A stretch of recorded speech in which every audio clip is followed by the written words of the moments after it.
Y vamos a cerrar la sesión de hoy y además también el seminario a través de la ponencia del profesor González Torres sobre catequesis visual y regulación ritual, modelo eucarístico y mariano en la práctica devocional. Permitidme que presente al profesor Javier González Torres, que es doctor en Historia del Arte por la Universidad de Málaga, además con sobresaliente cum laude. Su labor investigadora se centra en la Edad Moderna, destacando el estudio de la arquitectura, las artes prácticas y decorativas, iconografía, iconología y simbología. También otra vía de estudio es la era tecnológica actual, analizando la cultura visual y las diferentes vías de la creación plástico-edificatoria, medios de masa y redes sociales. Una tercera vía de trabajo es patrimonio cultural, tecnologías de nueva generación y museografía inclusiva. Una cuarta es construcción social de género y una quinta, innovación educativa. El profesor González Torres es ayudante doctor en el Departamento de Historia del Arte de la Universidad de Málaga desde septiembre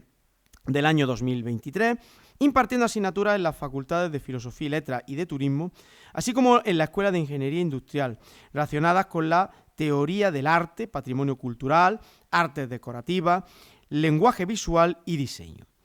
Entre el año 2003 y el año 2023 ha ejercido docencia en el Departamento de Ciencias Sociales de la Fundación Victoria de Málaga, institución de la que depende el Instituto Santa Rosa de Lima, haciéndose cargo de materias específicas de Artes y Humanidades en bachillerato. Por lo tanto, como pueden comprobar, el profesor Torres aúna a la perfección todo un esfuerzo y una línea de trabajo de investigación muy interesante, además muy imbricada en este seminario, con además su labor docente que además es muy dilatada. Es miembro actualmente de un proyecto PID 2021, del grupo HUM 362 de la Universidad de Granada, del GPIE de la UMA 25060, del proyecto Estudio Multidisciplinar de la Religiosidad Popular como marcador de la identidad andaluza de Centra y el Instituto Simancas, que es el que da amparo a este seminario, y también del proyecto Manifestaciones Culturales de Semana Santa en Andalucía Oriental, actuaciones de salvaguarda frente a la mediatización de las expresiones populares que conduce la Universidad de Jaén a través de una subvención de la Junta de Andalucía a través de su Consejería de Cultura. Desde el año 2019, además, y por si fuera poco, es director adjunto en calidad de editor de la revista Eviterna, que edita la editorial de la Universidad de Málaga, y desde el 2024 pertenece al comité editorial del Boletín de Arte. Vemos una nueva faceta, no solo a través de la participación en importantes proyectos y grupos de investigación, sino también en esta labor de publicación y edición de los trabajos de investigación. Es ponente además PAU-PA de la materia de Historia del Arte desde el curso 2023-2024. Por lo tanto, vamos a dar paso a la ponencia sobre catequesis visual y regulación ritual, que si han estado atentos al currículum del profesor González Torres, pues verán que se amolda a la perfección a un dilatado recorrido vital e investigador a lo largo de su currículum, y que seguramente pues, nos ayudará a adentrarnos y a finalizar con un broche de oro a este seminario. Damos paso a la ponencia. Buenas tardes para quienes nos ven ahora mismo en directo. No puedo empezar esta intervención sin darle las gracias a los profesores que integran el comité científico de este seminario, pues por su magnanimidad y su generosidad a la hora de contar conmigo para llevar a cabo esta intervención. Una intervención que voy a pretender que sea lo más sucinta posible para adecuarnos al tiempo dado. Lleva por título Catequesis visual y regulación ritual, modelos eucarísticos y marianos en la práctica devocional, que tiene la intención de examinar de manera absolutamente genérica una serie de elementos que forman parte de todo este universo tremendamente fascinante que denominamos la religiosidad popular, la religiosidad local. Saben ustedes que estamos hablando de una globalidad absolutamente universal, absolutamente efectiva y por lo tanto el fenómeno es tan grande y tan diverso, tan pluridimensional, que cuenta con tantísimos integrantes que hace necesario, exige, podríamos decir, la puesta en marcha de estudios de conjunto. Tengan ustedes en cuenta que precisamente todo este universo religioso popular no es ni más ni menos que la materialización de una conexión trascendente que se realiza entre cada individuo y la divinidad. Y ese tránsito, esa vía, esa unión es tan compleja que evidentemente puede facetarse, dividirse en cuatro grandes dimensiones: la ritual simbólica, la estética formativa, la social comunitaria o la histórica patrimonial. Desde esos puntos de vista, como digo,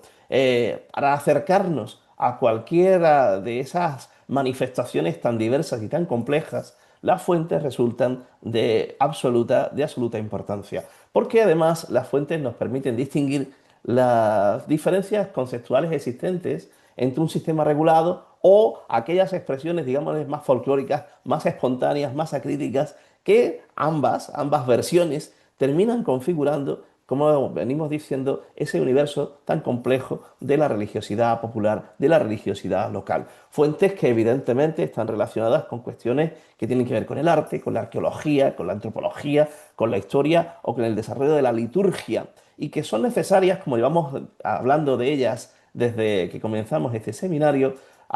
desde su génesis, desde su desarrollo y desde su evolución. Las fuentes son hijas de su tiempo y por lo tanto tienen que ser entendidas dentro de ese tiempo porque forman parte de una serie de inercias, de rutinas que se anclan en unas coordenadas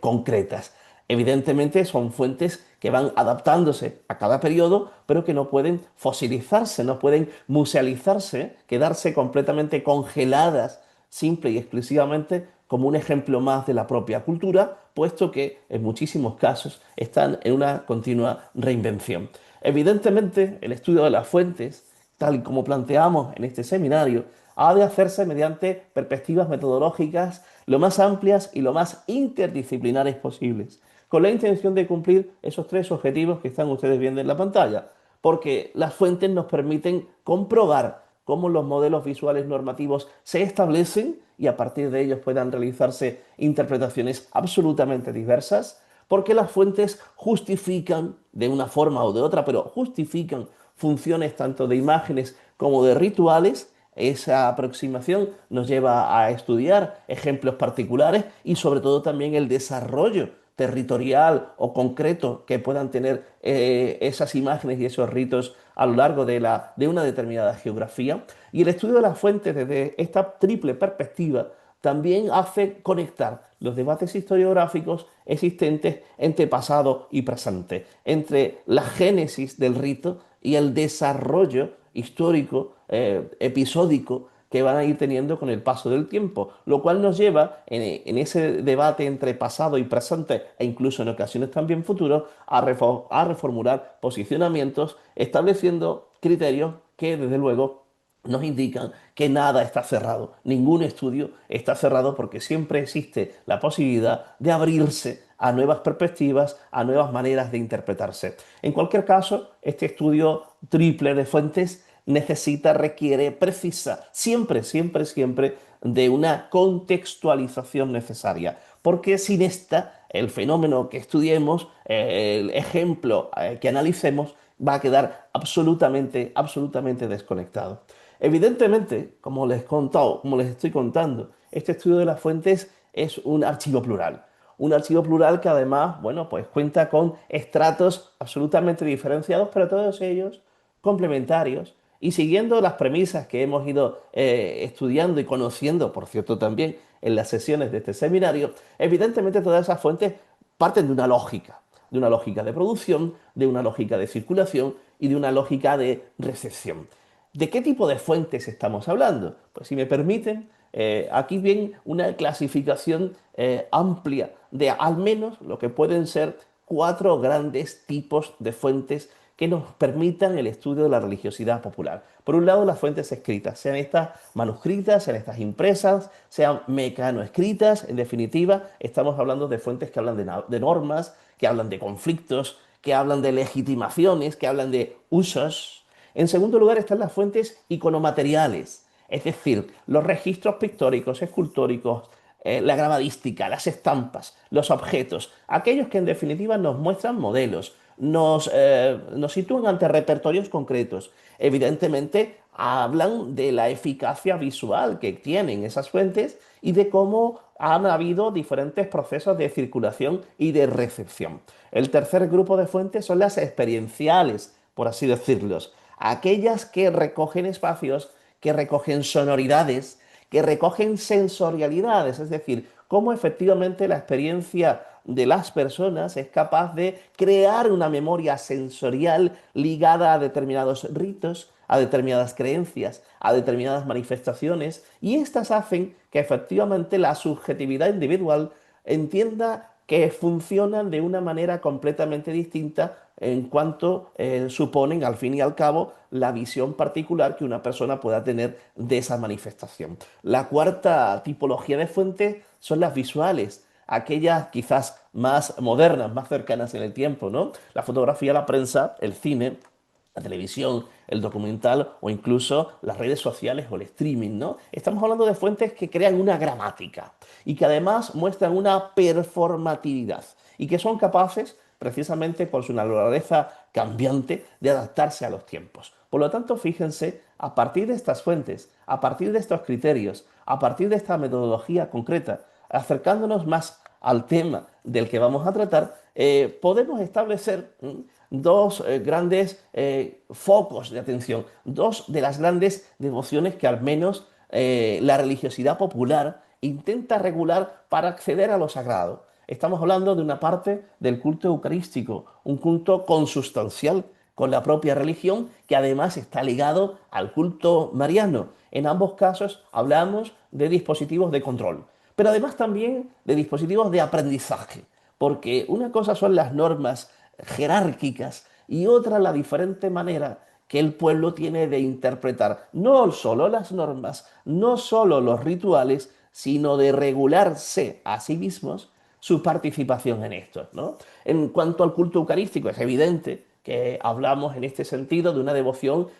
fundamental, porque no es ni más ni menos que aquella que hace alusión a la presencia real de Cristo en la Eucaristía y que por lo tanto tiene una centralidad visual absoluta, consiguiendo con ello también que los espacios se ritualicen. Por otra parte, el culto mariano es un culto más relacionado con la mediación afectiva, con la presencia de María de Nazaret en cuerpo,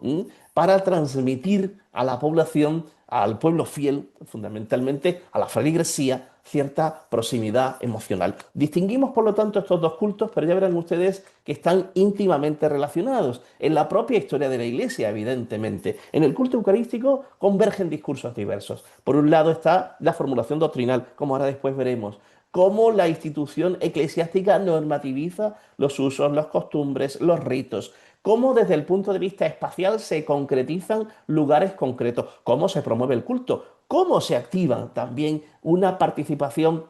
asociativa del pueblo en estos a través del empleo, del uso, de la utilización, de la instrumentalización, podríamos decir también, de objetos absolutamente específicos, teniendo en cuenta que la Eucaristía es, sobre todo desde el punto de vista conceptual, el núcleo estructurante de ese espacio sacro y es un elemento que hay que ver y hay que mostrar para, a partir de lo que se ve, de lo que se conoce, de lo que se experimenta, entender cómo la doctrina y las prácticas devocionales, cómo lo que jerárquicamente se establece y cómo recepciona el pueblo puede llegar a entenderse y a encontrarse en un mismo punto de vista, ¿no? Evidentemente el culto eucarístico es un culto, como les digo, ancestral, que tiene sus orígenes en el periodo catacumbario, mostrado a través de símbolos tremendamente sencillos de entender, como este pez y estos panes, que son símbolos del propio sacramento eucarístico, y a lo largo del tiempo, pues evidentemente, a lo largo de las distintas etapas históricas, nos vamos a encontrar que es un culto que ha ido suscitando debates críticos, por supuesto, reformulaciones propias, hasta, digamos, llegar a la Edad Moderna, en donde desde el punto de vista de la doctrina empiezan a surgir, por ejemplo, acciones tales como estos documentos que son absolutamente necesarios para conocer y sobre todo entender cómo se activa el culto eucarístico. Las constituciones sinodales, que son abundantes sobre todo a partir del XVI, del siglo XVI, mucho más con la llegada del barroco post-Trento, en donde se regulan, se explicitan, se fijan cómo, dónde y bajo qué condiciones ha de disponerse el sacramento eucarístico, y todo ello bajo un criterio, el del control del espacio, el del control de los gestos, el del control de los tiempos, el del control de lo visual. Evidentemente estamos hablando de una devoción que no es absolutamente espontánea, es una devoción absolutamente, en este sentido, y perdón la redundancia, dirigida y tremendamente pedagógica. Están ustedes viendo en la pantalla además los dos frontispicios de dos de las constituciones sinodales andaluzas más significativas de principios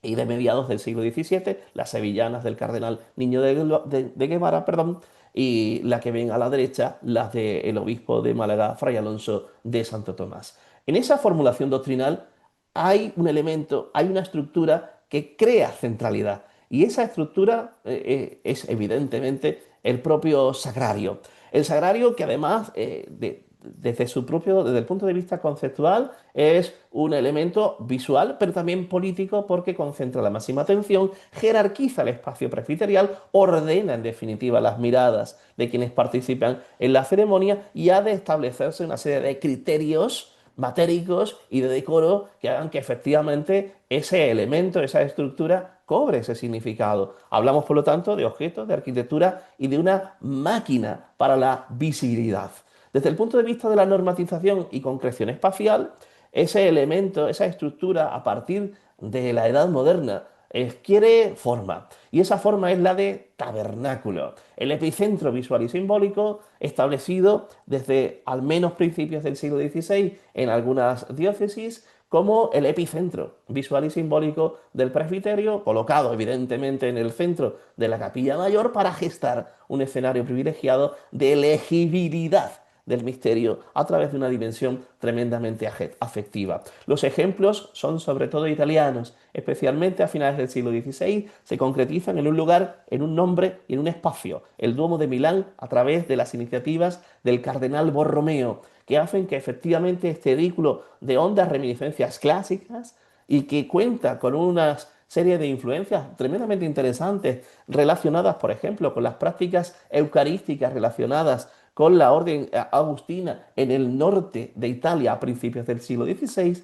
va a convertirse en modelo, en pauta a seguir por otras diócesis, otros estados que entiendan que efectivamente estamos a la vanguardia del culto eucarístico. Así surgirá, por ejemplo, y este ejemplo,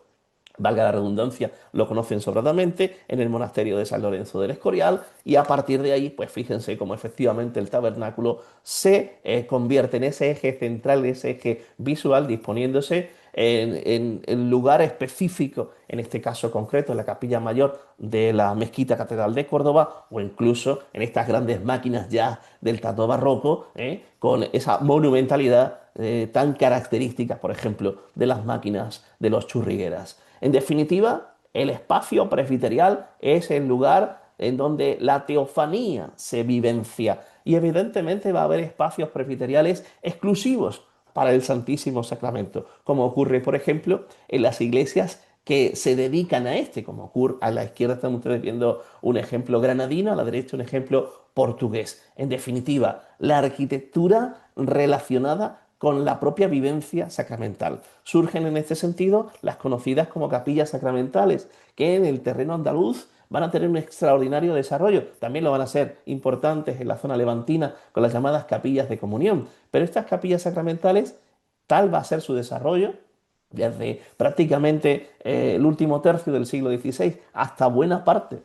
del XVII y el XVIII, que van a contar incluso con unas tipologías propias, que podemos incluso hasta concretizar hasta en 5 diferentes. Evidentemente, estos espacios son unos espacios amplios, fundamentales, donde el centro básico está formado por el tabernáculo. Las capillas sacramentales, como les digo, tienen una extraordinaria proliferación en la arquitectura andaluza, valiéndose también de un criterio absolutamente barroco, que es que los espacios, las iglesias, son entendidas desde el punto de vista de lo orgánico, es decir, que pueden crecer, pueden ampliarse, pueden completarse con espacios adicionales. Fíjense, por ejemplo, en esta iglesia conventual de Santiago de la localidad malagueña de Vélez, como el espacio que están ustedes viendo sombreado sobre el mapa es la capilla sacramental que a principios del 18, por iniciativa privada de un lego franciscano, de un terciario franciscano, se levanta para rendir homenaje al sacramento de la Eucaristía bajo la vocación del Buen Pastor. Son actividades, son promociones que desde luego tienen un extraordinario desarrollo, como les digo, en toda la historia de la arquitectura religiosa, no solamente andaluza, sino también universal, por cuanto van a servir de modelo para otro tipo de promociones que se van a desarrollar en otros ámbitos. No solamente hablamos de espacios conventuales, es que hay también desde el propio ámbito parroquial proyectos que hacen que iglesias anteriores transformen todo su interior para dedicarse sola y exclusivamente a la devoción eucarística. Están ustedes viendo el ejemplo de la parroquia de los Mártires de Málaga, una de las 4 parroquias históricas de la ciudad que empieza a construirse en las primeras décadas del siglo XVI y que llegado el XVIII transforman todo su espacio interior al completo, en este caso particular, para, tras varias ampliaciones de la capilla mayor, convertir esta en un centro bifocal. Por una parte es la iglesia de los mártires de Ciriaco y Paula, aquellos 2 jóvenes que según la tradición dieron su vida a favor de su fe en Cristo, colocados en la hornacina principal del retablo y bajo ellos un tabernáculo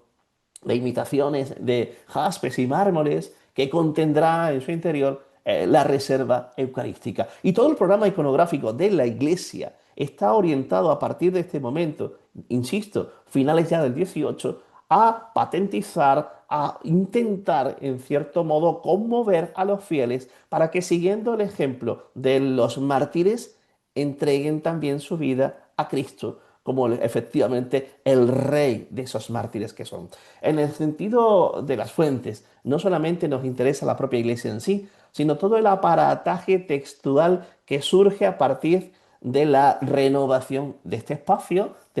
ahora convertido en una enorme capilla sacramental, como bien reforzó en su momento la profesora Rosario Camacho, y precisamente las fiestas dedicadas a la remodelación de la iglesia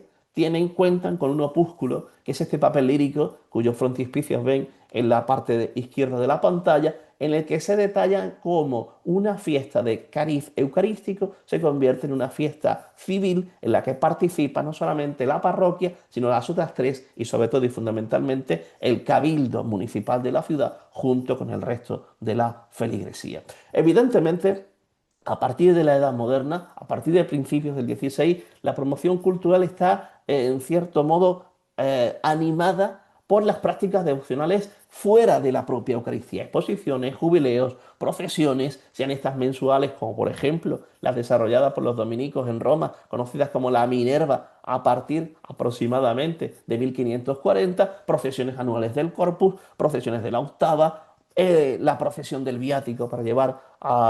el pan de la Eucaristía a los enfermos, pero también hay una regulación litúrgica importante, que son aquellas que hacen alusión al número de cirios que han de utilizarse, a la decencia con la que ha de llevarse el viático a los enfermos, cómo deben de purificarse los ornamentos una vez que se utilizan, o cómo, por ejemplo, también hay que regular y normatizar el montaje del monumento de la Semana Santa. Evidentemente las fuentes son en este sentido riquísimas, no puedo detenerme por el tiempo en su explicación, pero fíjense cómo efectivamente todas ellas intentan concitar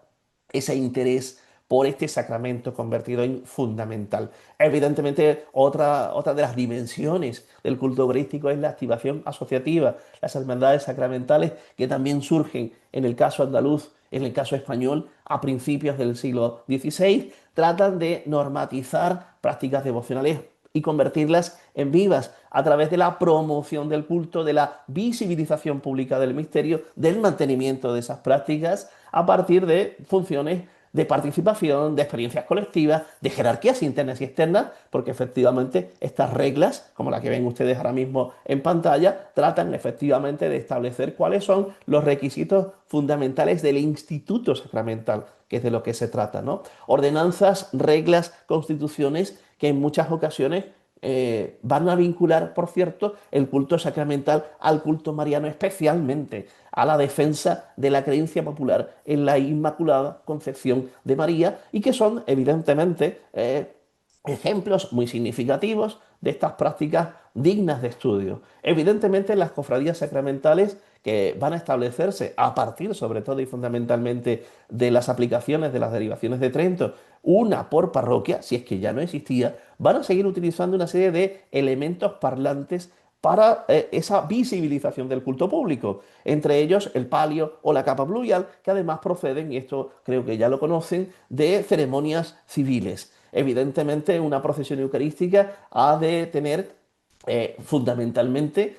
una idea muy clara, que es la de portar el pan transustanciado por parte del sacerdote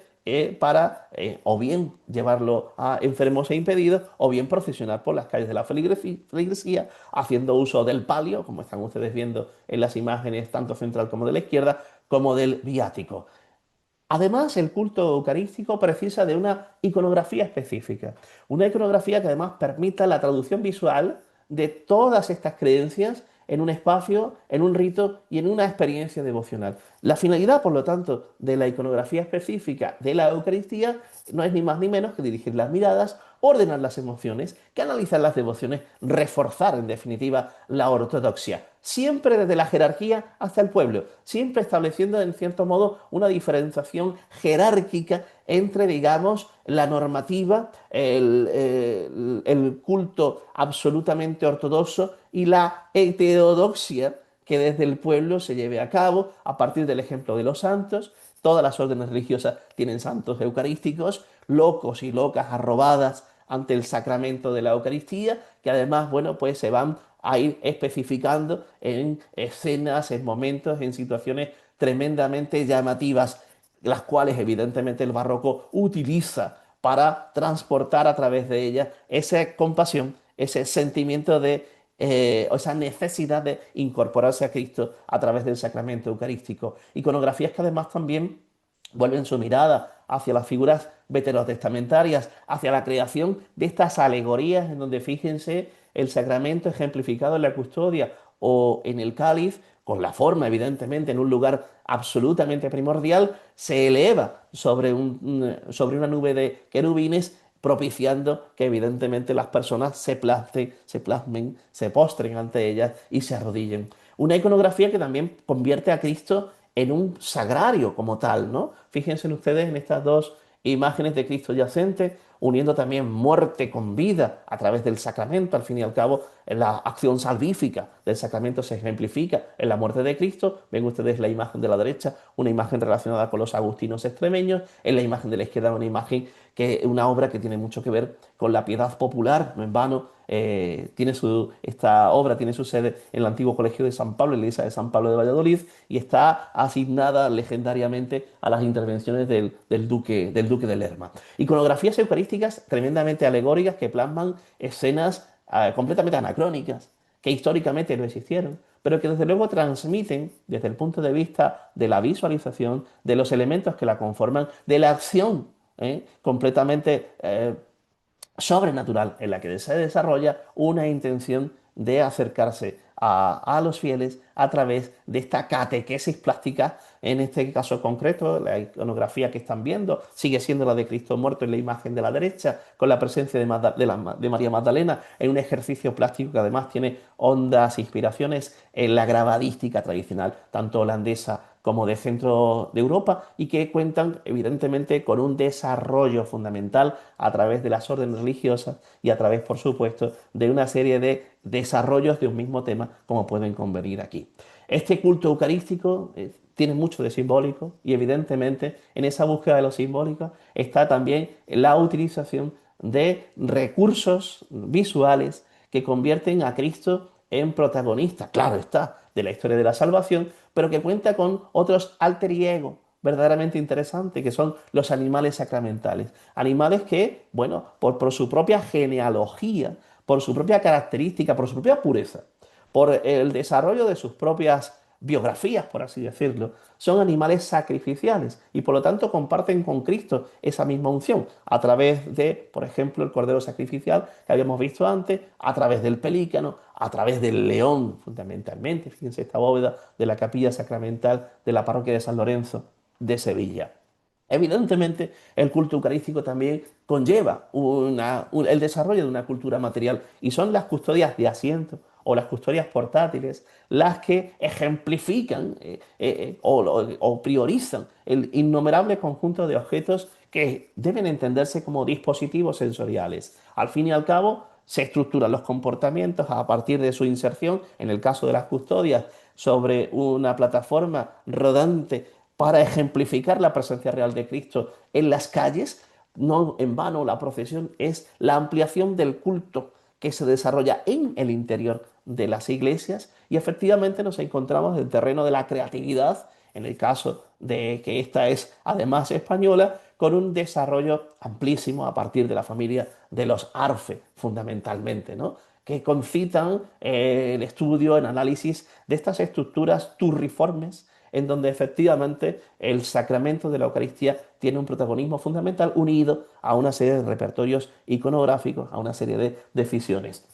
Las custodias portátiles también cuentan con un amplísimo desarrollo formal, pero tienen todas ellas, a pesar de haberse realizado en tiempos distintos, un mismo concepto, el de portar, nunca mejor dicho, un sacramento radiante, un sacramento que es al fin y al cabo el principio y el final de toda creencia, de la presencia real de Cristo. Pero junto con las custodias también el elenco de vasos sagrados o de elementos consustanciales al culto nos llevan a comprender que estamos ante, efectivamente, una de las devociones más desarrolladas, más amplificadas, nunca mejor dicho, a partir de la materialidad. Fíjense porque a veces también esa materialidad nos muestra ejemplos absolutamente paradigmáticos. Están ustedes viendo el Nazareno de los dominicos de Antequera. Conocemos precisamente por fuentes tanto escritas como visuales, como están ustedes viendo, que este Nazareno en 1634 estrena un palio. Un palio fijo de 8 varales, que no solamente es una manera particular de procesionar a la imagen titular de esta chicofradía intitulada del dulce nombre de Jesús, sino que concentra una fuerte significación cristológica y sacramental. De hecho, estamos ante un trono eucarístico que afirma desde el punto de vista de lo barroco el carácter sacrificial de la Eucaristía, que evidentemente tiene su principal nexo, su principal fuente de vida en la propia pasión de Cristo. Es precisamente esta archicofradía antequerana la que crea un modelo a seguir,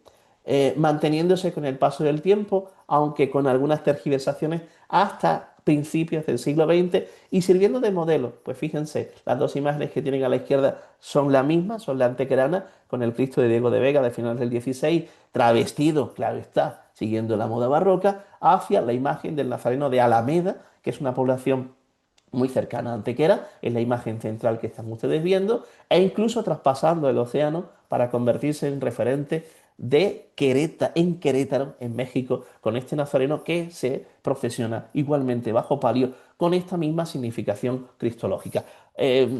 No me queda demasiado tiempo, pero evidentemente el culto mariano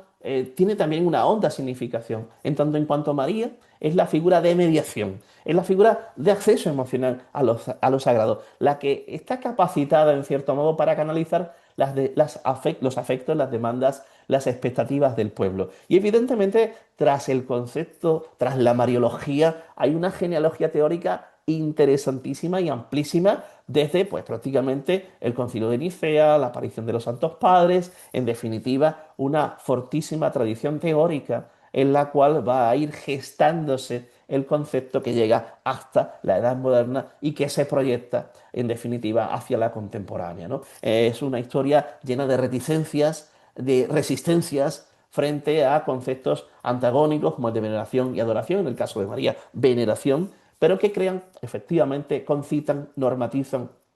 al menos dos modelos teológicos fundamentales que tienen funciones absolutamente diferenciadas desde el punto de vista antropológico. De una parte, el modelo de María Dolorosa, es decir, aquella que es capaz de mostrar el padecimiento y de compartirlo tanto con Cristo como con el resto de fieles, como también el de María, concebida sin pecado original, en donde digamos que la función es la de entender que su pureza es originaria y por lo tanto es un modelo prácticamente imposible de seguir. ¿Qué crean estos dos modelos, sobre todo y fundamentalmente a partir del Concilio de Trento? Pues conectan con el pueblo. De tal forma que se hace una identificación emocional a partir de una serie de códigos que son muy estables y que son fácilmente identificables. Estos cultos tienen una honda trascendencia desde el punto de vista de la homilética, desde el punto de vista de la parenética, desde ese punto de vista del exordio del sacerdote que dirige su palabra y que además estos ejemplos no solamente hay que estudiarlos de forma textual, sino de forma, vuelvo a insistir, contextualizada en un universo sensorial en donde los gestos, la palabra, tienen relación evidentemente también con los propios rituales, por las propias respuestas de la propia feligresía, con la música, en definitiva con la liturgia. Tan interesantes son estos textos, tan interesantes son estas performances, permítanme la expresión, que traspasan el ámbito europeo para convertirse también en una de las herramientas fundamentales de adoctrinamiento de las sociedades indígenas. De tal forma y manera es la relación existente entre María como Madre de Dios, aquella Theotokos de la que se hablaba al principio del cristianismo, que efectivamente la creatividad humana empieza a crear el llamado paso de palio, es decir, cómo María puede insertarse dentro de una estructura móvil, a partir evidentemente de una serie de elementos que se montan y se desmontan, pero que esa imagen de una persona como ella, la Madre de Dios, el primer sagrario de Cristo, convertida en este sentido en la parte protagonista de un escabel argenteo, como están ustedes viendo en la imagen central de este paso antequerano, pues evidentemente va a tener un fuerte respaldo popular. Un respaldo popular que se mantiene a lo largo del tiempo y que además va cambiando en cierto modo la manera en la que se presenta ese icono, en este caso de Mariano. Fíjense en el caso concreto de la Virgen de la Esperanza de Málaga, una virgen que forma parte de una hermandad de mediados del siglo XVII, que se procesionaba fundamentalmente de luto, de eso hablaremos ahora después, pero que por modas, por influencias, fundamentalmente por aquella que ejerce un enorme poder de convicción, que es el icono mariano por excelencia de Sevilla, la Virgen de la Macarena, transforma incluso hasta su forma de procesionar, el volumen de su paso, incluso los elementos parlantes que lo conforman, para pasar en muy poco tiempo de la imagen central que están ustedes viendo a la imagen de la derecha y por supuesto también a este espectáculo de la trasera del paso, ¿no? Evidentemente la imagen de María es una imagen que se adecua a los contextos, se adecua al mensaje, se adecua a los públicos, de tal forma y manera que la forma en la que se presenta, tiene también un fuerte componente de moda, fundamentalmente aquella que se asocia a la propia Casa Real. En España, a principios del 17, las hijas de Felipe II llegan a configurar a través de sus sastres un modelo de vestir a la española. Y ese modelo de vestir a la española, digamos que se diversifica en dos formas. La forma regia, fíjense en la imagen de la izquierda y cómo la transposición de esa falda amplia que se llama verdugado, aparece también ejemplarizada en las propias vírgenes. Claro, si María es la madre, María es la reina de cielos y tierra, ¿por qué no ha de vestirse de la misma manera que se visten las reinas y princesas españolas? La otra versión es el luto que efectivamente acompaña en determinadas ocasiones, como le pasa a Mariana de Austria a finales ya segunda mitad del siglo XVII, y cómo efectivamente ese mismo modelo regio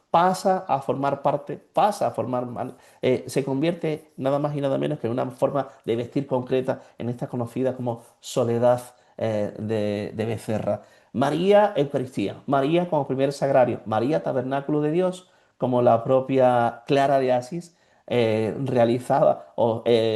textualizaba en sus poemas. De tal forma y manera que fíjense que estamos ante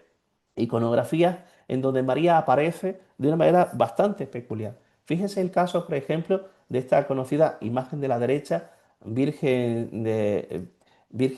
los Remedios de Madrid, en la cual, bueno, María está entronizada en un pequeño templete, en un tabernáculo, y a sus pies la custodia con la exposición sacramental. Pero lo curioso no es solamente esta imagen, es cómo puede haber una interacción. Puede convertirse a María en sacerdotisa. Fíjense en la imagen, en este caso que ven a la izquierda, de esta dolorosa de la Orden Servita, de la localidad sevillana de Morón de la Frontera, que, según la leyenda, porque no existe una documentación exacta, tenía el privilegio de poder, nunca mejor dicho, sostener entre sus manos el sacramento mismo de la Eucaristía. Las vírgenes sagrario, como la Virgen de la Bella que ven ustedes aquí de Huelva, o incluso también ejercicios tremendamente significativos, tremendamente paradigmáticos, como el que los filipenses en Málaga van a intentar desarrollar a partir de esta dolorosa que ven en la imagen de la derecha, que es la dolorosa hoy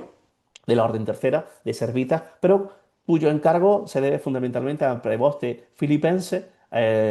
que quería crear una Virgen Eucarística. Sin embargo, bueno, pues el tiempo y su muerte harán que ese tabernáculo que ven ustedes al fondo a la derecha no esté presidido por la dolorosa que encargase Cristóbal de Rojas y Sandoval, cuya efigie ven a la izquierda, sino que posteriormente, con el paso del tiempo, ese tabernáculo se realiza a partir de 1790, el proboste ya ha fallecido, y la imagen, mejor dicho, el busto de esa dolorosa, en cuyo pecho iba a ubicarse una teca eucarística, pues pase a formar parte de la Orden Tercera Servita, venerándose en la capilla que están ustedes viendo justo en el centro de la imagen. Vírgenes sacerdotisas desde el punto de vista de la religiosidad popular. Fíjense cómo efectivamente en las procesiones hay un elemento parlante fundamental, que son los estandartes. En el caso mariano pueden recibir el nombre de sin pecados. Fíjense en la imagen, sobre todo de la izquierda, en la que vemos cómo este estandarte de finales del 18, encargado, por cierto, por una asociación femenina, por una asociación que tiene como fin fundamental el Rosario de Nuestra Señora de los Ángeles en Sevilla, muestra en su centro una pintura de la Virgen sacerdotisa, vestida con el luto de corte que veíamos antes, pero tocada también con el atuendo propio del sobrepelliz y la estola para sostener más o menos en torno a su pecho, en este caso concreto, el cáliz de la Eucaristía. Las propias vírgenes que además también en ocasiones procesionan en barcas, en barcos, pero no solamente en localidades costeras. Fíjense en esta imagen que están ustedes viendo en la parte de la derecha, como desde una población toledana también se intenta entender que María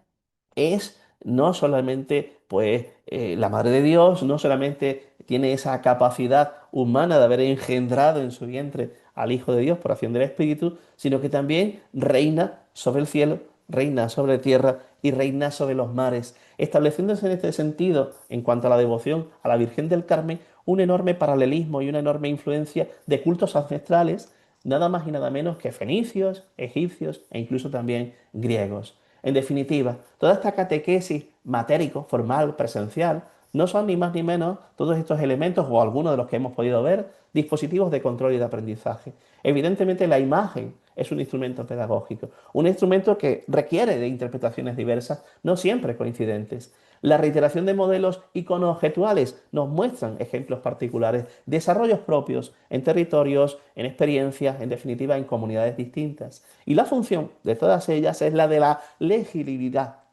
simbólica. Eso nos permite, desde el punto de vista de la historiografía, reposicionar continuamente los estudios, dando algo, por cierto, no hay absolutamente nada cerrado, ningún tema está cerrado. Pervivencia, reinterpretaciones, actualidades, hoy en día, sí, efectivamente, hay continuidad de modelos, pero también hay un ejercicio de resignificación del patrimonio, existiendo una tensión entre la vivencia devocional y el consumo de la cultura, como efectivamente a veces estos cultos, bueno, pues pasan por momentos, por tensiones, por situaciones que son complejas de entender desde el punto de vista no solamente devocional, sino sobre todo y fundamentalmente desde el punto de vista patrimonial. Antes comentaba la imagen de la parroquia de los Mártires de Málaga, que vuelve a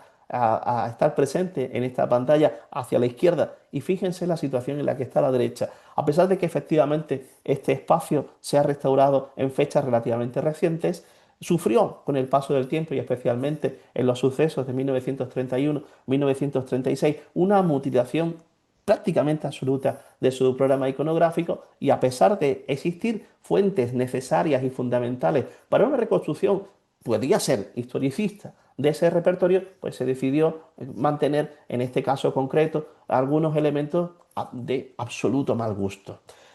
Por ejemplo, hablábamos antes de Antequera, de la imagen del dulce nombre de Jesús, que procesiona como en la imagen tercera que están ustedes viendo en la fotografía, a pesar de existir un proyecto de reforma de su paso procesional que no se adecua para nada al modelo original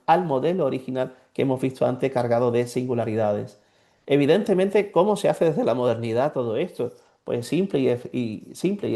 y curiosamente aceptando que el concepto sigue vigente, pero que las formas pueden cambiar. Otra cosa distinta es que las formas a veces cumplan con su función. No voy a entrar al trapo, ni porque no me da tiempo tampoco, a analizar críticamente la iniciativa de estas monjas del reto que ven ustedes, dominicas de Lerma, en esa especie de homenaje a María Eucaristía, precisamente porque, aunque el concepto puede estar bien, a veces la materialización de este no es del todo efectiva. Hay ejemplos que nos transfieren a día de hoy cómo el culto eucarístico se mantiene bajo coordenadas mucho más contemporáneas. Ven ustedes en la imagen de la izquierda la reformulación que el arquitecto Ramón de Torres realizó hace ya unas cuantas décadas en la iglesia de San Pedro el Viejo de Almería, o la imagen que ven ustedes a la derecha, este presbiterio reordenado y rearmonizado de una iglesia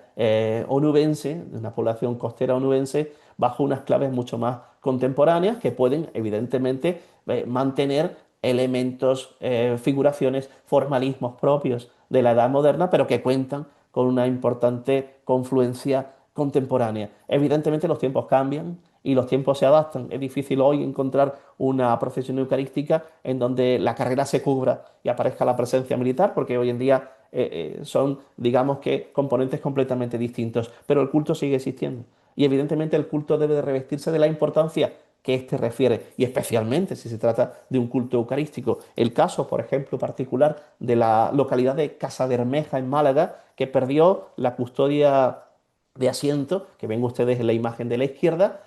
mantuvo la custodia portátil y en estas últimas décadas ha intentado, a partir de los testimonios fotográficos escasísimos, recuperar ese elemento, esa estructura absolutamente fundamental. El caso particular de la patrona de Málaga, que no es único, pero sí es un ejercicio interesante en el cual, bueno, pues confluyen distintas teorías sobre cuál es la presentación más adecuada en función de su apostura escultórica. No se olviden de un aspecto importante. Esta es una escultura que está realizada en torno a finales del siglo XV en el círculo de Mateo Fernández Alemán, que no está hecha para vestir, a pesar de haber habido alguna que otra época en la que la imagen como tal se vistiese, pero sobre todo se difundiese su imagen vestida a través de grabados y a través de pinturas. Hay ejemplos que distorsionan por completo el culto. No voy a entrar tampoco en más detalles, pero fíjense ustedes en estas dos imágenes de un mismo espacio eclesiástico e incluso, bueno, pues como las devociones actualizadas no terminan de casar, en cierto modo, con la importancia del concepto sacramental en sí, aunque evidentemente excepciones hay siempre, menos mal que existen, ¿no? En definitiva, hoy estas fuentes, estos ritos, estas ideas compartidas han de seguir en cierto modo vivenciándose desde su propia esencia, manteniéndose aquellos elementos o aquellos recursos absolutamente populares que las hacen ejemplos vivos. En definitiva, presencias, existencias y localizaciones que han de seguir siendo una fuente importante y nunca, mejor dicho, para el estudio de la religiosidad popular. Muchas gracias.